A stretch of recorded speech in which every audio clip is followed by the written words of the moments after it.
U.S. President Donald Trump said the disaster relief effort in Puerto Rico is complicated since it is an island surrounded by big water, and Twitter can't stop laughing.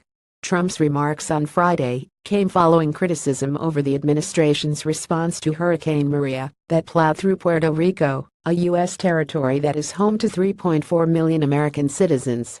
Many critics argued that the government should have responded quicker and provided more effective disaster relief to Texas, Florida, and other mainland states ravaged by Hurricanes Harvey and Irma. During a speech in Washington on Friday, Trump defended his administration's response, explaining that Puerto Rico is surrounded by water. "This is an island, surrounded by water. Big water. Ocean water," Trump said, noting that local governments had been totally and unfortunately unable to handle this catastrophic crisis on their own, just totally unable to. Hurricane Maria made landfall in Puerto Rico last week, killing at least 16 people and knocking out 80% of the island's electricity. Since then, the situation has remained dire in Puerto Rico, with residents facing shortages of food, water, and fuel, with many relying on gas-powered generators. Puerto Rico's Governor Ricardo Rossello said the U.S. government's response still is not where it needs to be. "Certainly it's not."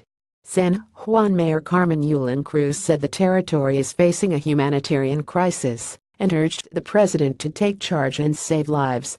"We are dying here," Cruz said at a press conference.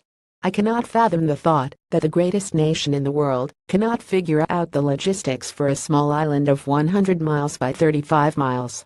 So, mayday, we are in trouble."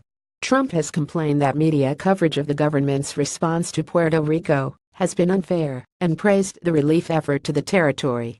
Meanwhile, Twitter immediately pounced on his toddler-like description of Puerto Rico and ridiculous defense against the slow relief response. "Big water. Ocean water. Is he serious? Did he think we were confused and thought it was bathwater? Speak like an adult," one Twitter user fumed.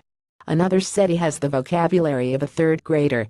"So disheartening that America went from the eloquence and intelligence of President Obama to this blithering idiot," a Twitter user wrote. One person suggested that the 2020 presidential election debates should include a game of "Are You Smarter Than a Fifth Grader?" "I love that on the same day Elon Musk wants to fly to Mars, Donald Trump can't figure out how to get a boat to Puerto Rico," one person tweeted. President Trump described Puerto Rico as an island surrounded by big water, and Twitter couldn't stop laughing. Rona Wise, Afjadi Images.